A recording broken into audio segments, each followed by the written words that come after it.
کہ پاکستان کے مقبول ترین لیڈر کو ایلیمنیٹ کر دیا جائے.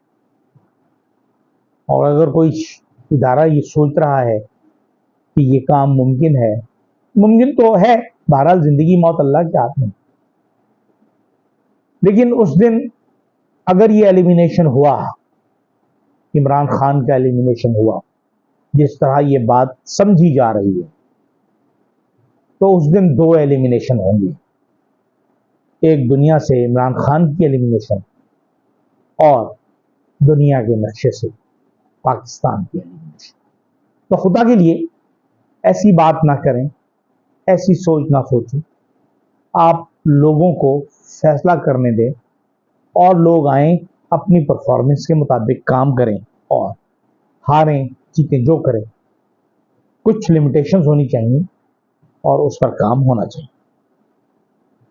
جہاں تک پاکستان میں اگر ہم دیکھیں کہ پاکستان میں غدار، 9 مئی، فلاں، ایکس وائی زی، اتنے ہی الزامات لگ گئے. عمران خان پر تو بہت سارے الزامات لگ چکے ہیں، اور اتنے الزامات، اتنے مقدمات ہی عمران خان کو بے گناہ ثابت کرنے کے لیے، بے گناہ بنانے کے لیے کافی ہیں. اور ایک عام آدمی یہ سمجھتا ہے کہ اگر عمران خان کرپٹ ہوتا، چور ہوتا، تو اس پر براہ راست وہ مقدمے بنتے. یہ جو اسٹار وار سیریز کی فلمیں بن گئیں، star war 1، star war 2، star war 3، اسی طرح توشہ خانہ 1، توشہ خانہ 2، توشہ خانہ 3، پتہ نہیں اس کی کتنی قسطیں بنیں گی.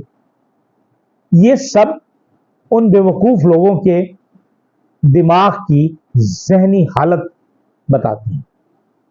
لیکن اگر ہم دیکھیں اس ملک میں، ہم کہتے ہیں مجیب الرحمان غدار تھا، فلاں غدار تھا، فلاں غدار تھا، ولی خان غدار تھا، جی این سید غدار تھا، اکبر بگٹی غدار تھا. میرے خیال میں تو یہ سب لوگ محب وطن تھے. اور غدار کون تھے؟ میں پاکستان کی تاریخ کے 2 بڑے غداروں کا نام، میری دانش کے مطابق 2 بڑے غدار پاکستان کی تاریخ کے ہیں. ایک انڈس واٹر کمیشن کے چیئرمین تھے پاکستان کی طرف سے، سید جماعت علی شاہ، جنہوں نے پاکستان کے حصے کا پانی، اور یہ زیادہ پرانی بات نہیں، یہ ماضی قریب کی بات ہے، انہوں نے پاکستانی حصے کا پانی جو ہے وہ بھارت کو بیچا، معاہدہ کیا، اور خود یہاں سے کلٹی ہو کر کینیڈا بھاگ گئے. ان پر کوئی کارروائی نہیں ہوئی. ایسے لوگوں پر مقدمہ چلایا جانا چاہیے. اور دوسرے جو غدار ہیں، میں سمجھتا ہوں، جنہوں نے بڑی محفلوں میں کہا پاکستان کی فوج اب کسی قابل نہیں رہی، ہمارے پاس ٹینکوں میں ڈلوانے کے لیے تیل نہیں، ان کی کانپے ٹانکتے تھے، وہ تھے جنرل باجوہ صاحب، جنرل قمر جاوید باجوہ. یہ 2 بڑے غدار، جنہوں نے ایک نے پاکستان کے حصے کا پانی جو پہلے ہی کم تھا وہ دوبارہ بیچا، اور دوسرے نے نہ صرف کشمیر میں جنگ بندی کی، اور ایسے وقت میں جنگ بندی کی جب بھارت کو اس کی سخت ضرورت.